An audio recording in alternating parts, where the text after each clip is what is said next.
It was a month before Christmas, and all through the town, people wore masks that covered their frown.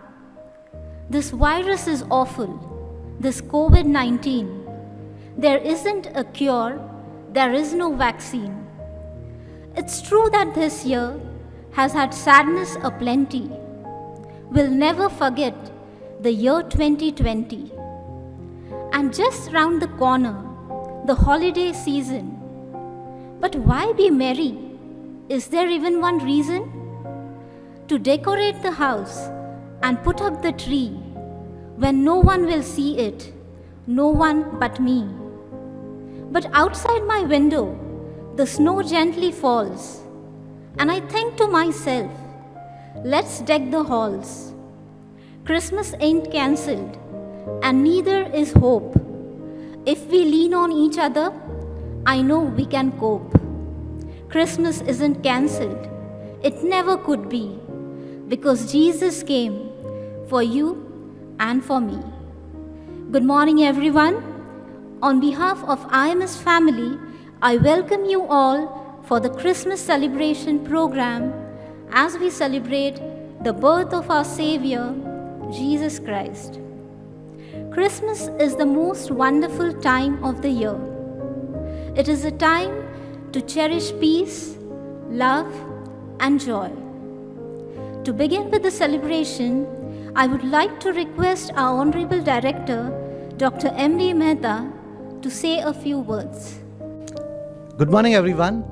It is my great pleasure to welcome you all for this function, which we have called the Joy of Giving. I especially welcome our main chief guest today, Dr. R.J. Barnabas, Principal of Ahmednagar College, who consented to be the chief guest for this program. Ahmednagar College is one of the oldest colleges in Ahmednagar district, and Dr. R.J. Barnabas is leading it since the many years. Thank you, sir, for coming. I also welcome all our staff of IMS. I welcome all the participants who are taking part in this activity today.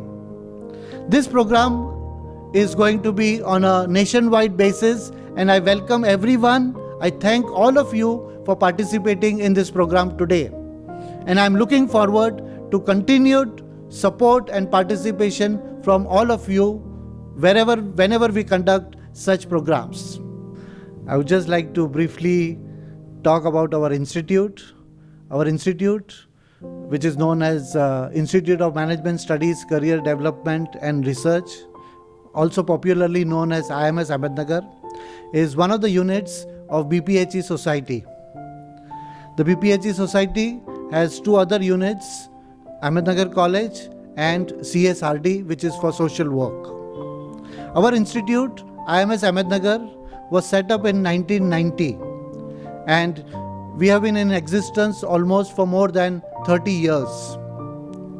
We are a management institute conducting postgraduate programs like MBA, MCA. We also have a Ph.D. in management program of Pune University. Very recently, from this year, we have also started Bachelor of Vocation in Travel and Tourism, and also Bachelor of Vocation in Banking, Financial Services and Insurance. Also, we have number of value addition courses which we conduct throughout the year. We have a tie-up with NSC Academy for various financial programs to be conducted for the students, and we also carry out other value addition programs. In fact, we have set up what is known as SITC, which is Skill Enhancement and Entrepreneurship Development Center. In this, we carry out various programs which are relevant to the society and which are required especially for entrepreneurship development. Very recently, we have set up what is known as a Facebook group known as IMS Women Entrepreneurs Association. So here the idea is to promote women entrepreneurs to see how their business can be expanded. And this has picked up very well. We have a very good infrastructure, and as a result of that, we are also recipient of various awards. Pune University has given us the Best Institute Award. We have a National Award for IT Leadership. We have a National Award for the Best Library. And we are also NAC re-accredited A+ Institute. This has been only possible, of course, with the good work done by our staff and with all the stakeholders. Now, one thing that I want to bring out today is that in addition to our normal academic work, we also carry out various social work. We carry out various activities like blood donation, tree plantation, and many others. And recently, in the last 4 years, we have been carrying out this program, which is known as the Joy of Giving. This is our 5th year of this particular program. This is centered around the Christmas. As we all know, Christmas is the festival of joy. It is the festival of giving, festival of sharing. And this time, what we have done is that we are arranging sweaters to be provided to the needy women. Now, the winter season is on, and this is one of the things that these poor and needy women definitely require. So we are expecting that to help a lot of such women with the sweaters this year, and this will be the main theme for our Christmas celebration. So I request everyone to support and to help us in this particular activity. I am sure that it will be a big success with the participation of everyone. So I wish everyone a Merry Christmas and a very Happy New Year full of hope and good health. Thank you. On this joyous occasion, we have with us as the chief guest of the program, Dr. Rajneesh Joseph Barnabas, Principal of Ahmednagar College. It is a pleasure to introduce to you Dr. R.J. Barnabas. He is MSc in Chemistry and holds a Ph.D. from University of Pune.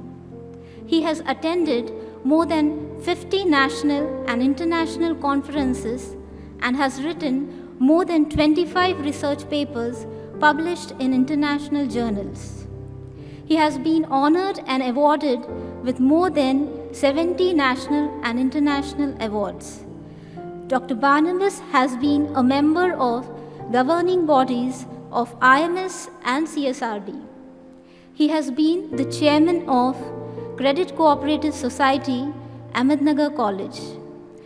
He is a recognized PhD guide and as a member of NAC peer team has visited various colleges for accreditation. He is also a founder of Resource Center for Differently Abled and Snehaban, a social unit of NSS at Ahmednagar College. A hearty welcome to you, sir. The good news of Jesus' birth was promised to bring great joy for all the people. The lovely song, Joy to the World, compels us to prepare our hearts and make room to receive the King at Christmas. We shall now have a song by the choir, Joy to the World.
during this Christmas season, what better time to stop and think of what we are really celebrating? Christmas is celebrated with high spirits in various parts of the world. It is a time of spiritual fulfillment and reflection, a family reunion, fun, holidays, and gifts. Christmas has a special meaning for all of us because it is a holiday built around the concept of the family. What began with Joseph, Mary, and baby Jesus in manger in Bethlehem, the sentiments of togetherness and love has spread to millions and millions of homes. As a result, regardless of where it is around the world, it has become a universal blessing. Christmas is a time for remembering the past and hoping for the future. Even in this world that seems to have lost its hope, we can still celebrate. We can still sing praises to the Lord. And we can still hope because Jesus is the true hope of Christmas. Christmas is about forgiving and spreading happiness. A baby was born to offer forgiveness to those who need it most. Christmas season creates opportunity to offer forgiveness. Christmas is also about gifts that reminds us that people care. Give gifts that have eternal value, along with gifts that eventually break or are forgotten. How much better the world would be if we all give gifts of understanding and compassion, of service and friendship, of kindness and gentleness. During this Christmas season, may the true meaning of Christmas fill your heart and home with many blessings. Ladies and gentlemen, Christmas songs come in all different forms. Some are fun and light-hearted, while others seek to share the true meaning of Christmas. We now invite our alumni, Ms. Ruth Raju, to sing a rendition of Noel.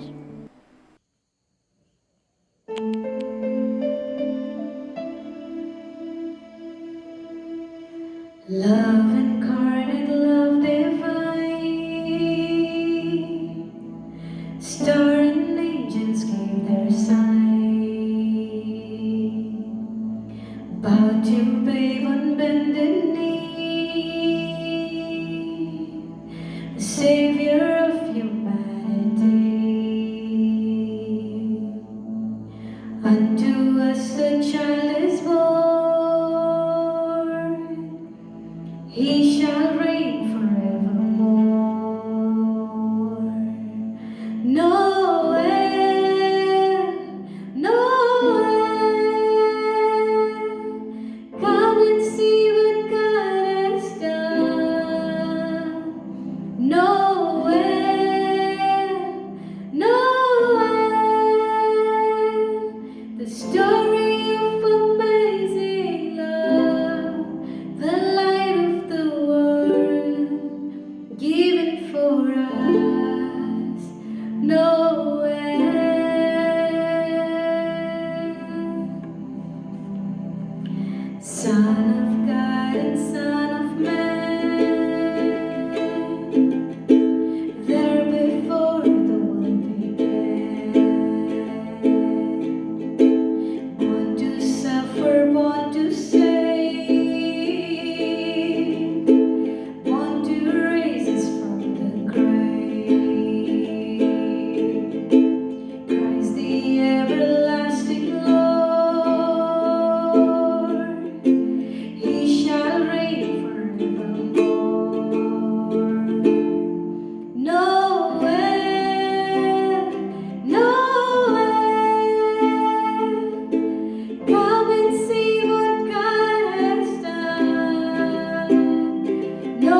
I request our chief guest, Dr. R.J. Barnabas, Principal of Ahmednagar College, to give the Christmas message. Greetings to you all and welcome to today's function. As we come closer to celebrating Christmas, this seems a good time for all of us to reflect on the year gone by and be grateful for the many blessings that we have received throughout the year. For most of us, the last year has been one that has been dominated by the prevalence of the COVID-19 pandemic that has affected our lives not only in our country, but indeed the world over. This pandemic has forced us to rethink our life, reset our goals, shift the goalposts, and introspect and ask ourselves, what is it in life that is really important? I'm sure most of us have come to the conclusion that it is the little things in life that matter, like spending time with your family, helping those who might be in need, and so many others. Christmas, as we all know, is a season of love, peace, joy, and hope. It's a season where we spread this message across to not only our family, but to all we are associated and maybe even far beyond. Over the years, the emphasis of Christmas has changed greatly. Some of us celebrate Christmas by spending time with the family and going to church. Still others go to church and then have a fellowship lunch along with our family and maybe our friends, and still others go to exotic travel destinations so as to spend time together and enjoy the Christmas spirit. Keeping that in mind this morning, I thought I would share with you a certain story which I have probably narrated to you at some point in time. It's a story that will help me illustrate and get across the single point that I want all of you to take in your mind as you all enter into this joyous season. It's a true story based in America. It's a story about a young priest and his wife who are part of a church, but who then are transferred to another church to another state. This young couple is excited at the prospect of going to a new church, being a part of the new family, and of course, ministering to them as a part of their ministry in that church. They reach that church in the month of October, which is 2 months prior to Christmas. And among the first things they do on reaching that town, after meeting the members of their church, is to go and visit the church that they would be heading. When they reach that church, they realize that it's a beautiful structure, an old structure which requires a lot of maintenance, as we call it these days. So sure enough, among the first thing the priest and his wife do is they go home and write a little notice that they put on the notice board of their church and ask for volunteers. Volunteers who will help them to do carpentry work, mason work, and maybe painting. And sure enough, a lot of people volunteer for these services, and they rapidly start the maintenance, as we call it, of the church, and target December to be the time in which the church should be ready, simply because, as a tradition, that church would have a gala Christmas service, much like the tea party celebrations that we have in our college every year. They all meet their deadline, and in around December first week, the church is back to the way it should be, spick and span and very well maintained. Unfortunately, a week before Christmas, there's a tremendous rainstorm.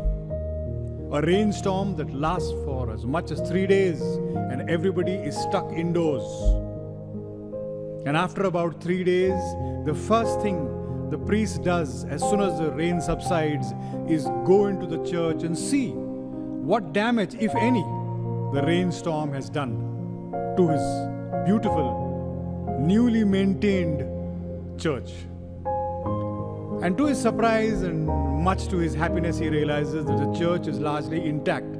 But unfortunately, behind the cross, right in the middle of the pulpit, a big chunk of plaster falls down, giving the church a very unkept look. This worries him greatly, and he knows that it is only 3 days prior to the Christmas Eve service, and would be impossible for him to repair it. And therefore, in a very morose way, in the evening he heads back to his house. On his way to his house, which is just a few blocks away from the church, he realizes there is a certain sale, a charity sale going on in one of the small businesses very close to where the church is. He decides to go inside and see what they have on store for them, on display. And one of the things that catches his attention is a beautiful white tablecloth. It is handmade, it is ivory colored, crochet tablecloth, which has exquisite work done upon it, and it has the sign of the cross that has been made by embroidery work right in the middle. As soon as he sees this beautifully crocheted tablecloth, the first thing that comes to his mind is that this would be ideal for his church. This would be ideal for him to hide the plaster that has fallen in the center of the pulpit right behind the cross. So he picks up that beautiful tablecloth and hurriedly goes back in the direction of his church that evening. As he is going back to the church, he comes to a small little bus stop which is right there, and he sees an old lady sitting there all alone, waiting for her bus. It is very cold that evening because of the rains that were prevalent due to the storm. And he goes up to that old lady and says, what are you doing here? And she says, I'm waiting for my bus, which is still 45 minutes away.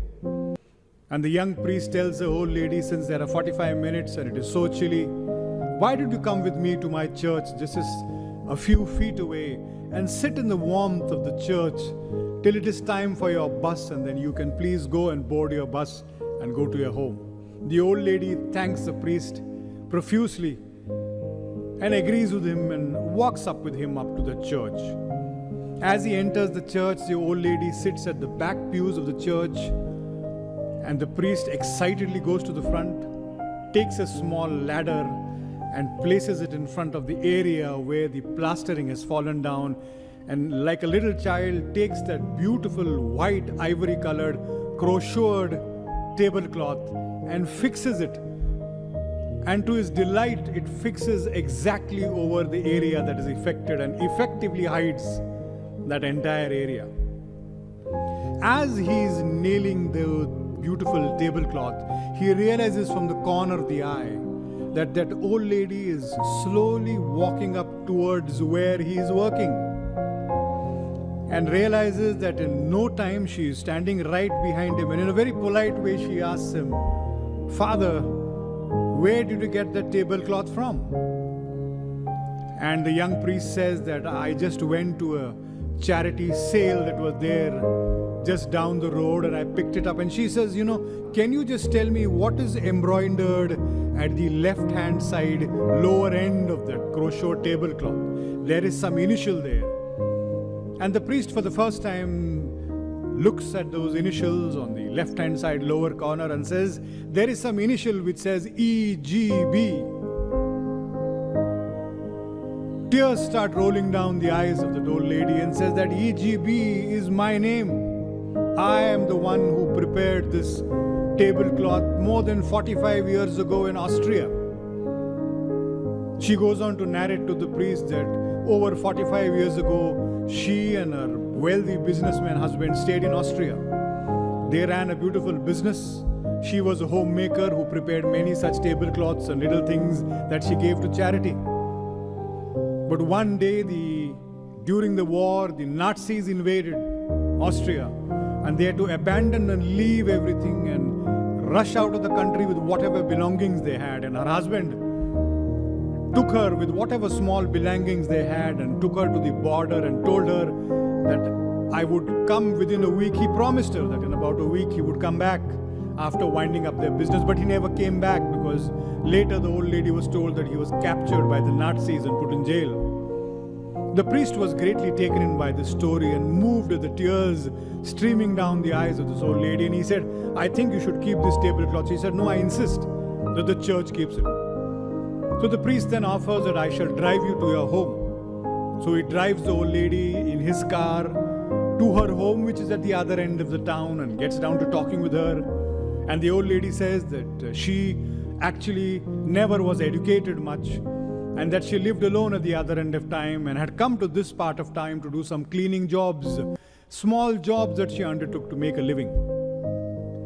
The young priest drops her home, ensures that she is safe and the door is locked, and invites her for the Christmas Eve service in his church. To cut a long story short, fast forwarding to the end of the story, that year the Christmas Eve service in this parish went on in a grandiose manner. There was singing, there was a lot of worship, there was a great amount of joy that is normally associated with the Christmas Eve service, much like our tea party that we have every year. As is a custom in most churches, after the program is over, the priest would stand at the rear end, at the exit of the church, and people would go and he would greet each and every one of them individually and wish them a joyous Christmas season. As people started filing out, he realized that everybody was standing except an old man who was sitting at the last end of the church, at the last pew, so to say. He recognized the old man to be one who lived down the street all alone. He really did not know him very well. And once everybody went, he realized that the old man, before he could go and say hello to him, had gone to the front of the church and was intently observing that tablecloth, that beautiful ivory-colored tablecloth that he had hung right on top of the place where the plaster had fallen. And the priest goes and asks the old man, what can I do for you?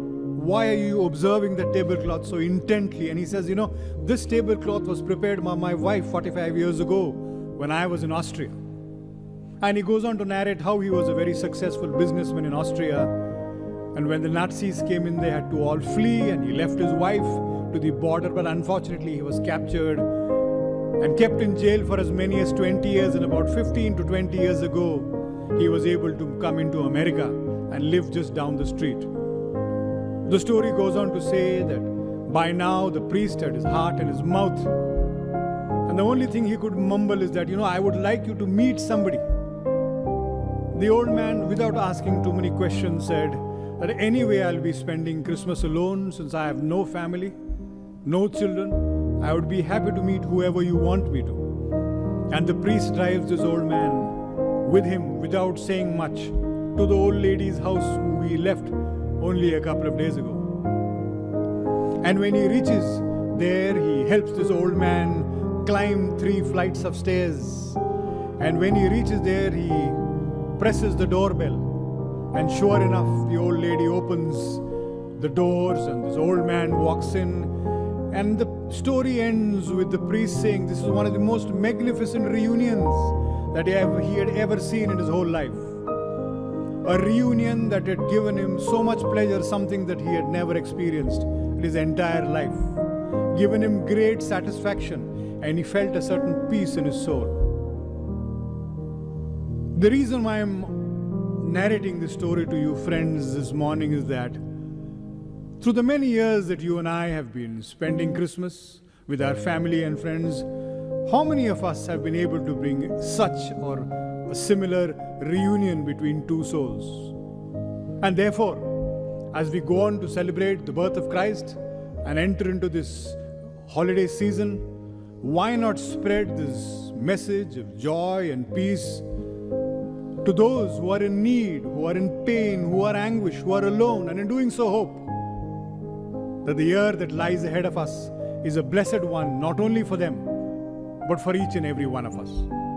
I want to specially thank you all for taking the time out and being a part of this program. A Merry Christmas and a Happy New Year to you all. The theme of our Christmas program is joy of giving. The joy of giving just cannot be put into words, but only felt. It is better to give than receive. As Bible says, one who gives generously is blessed because God loves a cheerful giver. IMS has been celebrating Christmas with the theme Joy of Giving since 2016. It has been our endeavor to collect funds and donations for the less fortunate, needy, and homeless people. We believe that the real joy of giving during Christmas is to help the underprivileged by sharing our time and useful resources. The beneficiaries have been the differently abled inmates of Anam Prem, an NGO, Sneha Bandh, Salvation Army, Atre Patil Balgruha, and Utkarsh Balghar. This year, pandemic made us realize that we all are interrelated persons and dependent on each other. It made us realize that many people are hungry, poor, unemployed, depressed, and stressed out about the future. And such situations make us lose hope. But Christmas is a season to hope, to share, and to give. This Christmas, let us try to experience that wonderful feeling of sharing. Let us experience the joy in giving to experience the joy in living. We shall now enjoy a medley of the most famous and lovely Christmas carols by the choir.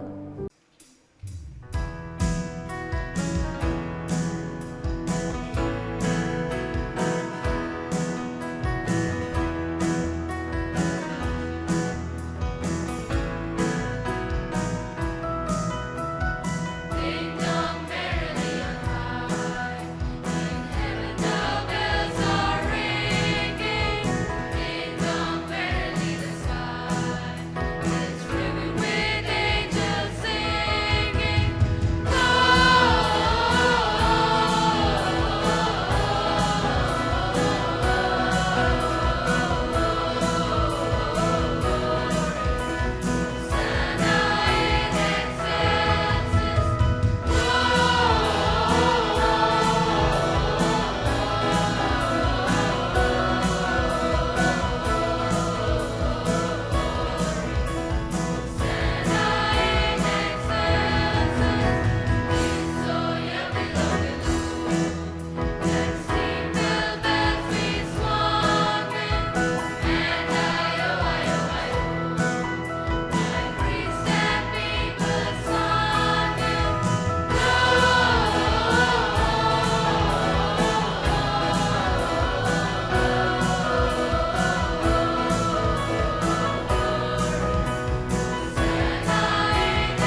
come to the end of this Christmas celebration program, it's my privilege to propose a vote of thanks. On behalf of IMS family, I'm grateful to Dr. R.J. Barnabas for accepting our invitation and gracing this occasion with his presence. I thank our director, Dr. M.B. Mehta, for all the support he has extended to organize this program. My deep sense of gratitude to Plymouth Chapel for being a host for this celebration, and a special mention of Dr. Vinay Rannavre for his painstaking efforts to organize the beautiful and cheerful ambience of the Christmas celebration. Special thanks to Professor Gaurav Misar from CSRD ISWR, Ms. Ruth Raju, alumni of IMS, and Plymouth Chapel Choir for the musical feast of the Christmas carols. I would also like to thank Mr. Sainath Suram and his team for the sound system, editing, and digital support. I also thank all the guests, faculty members, staff, and students who joined us for this celebration.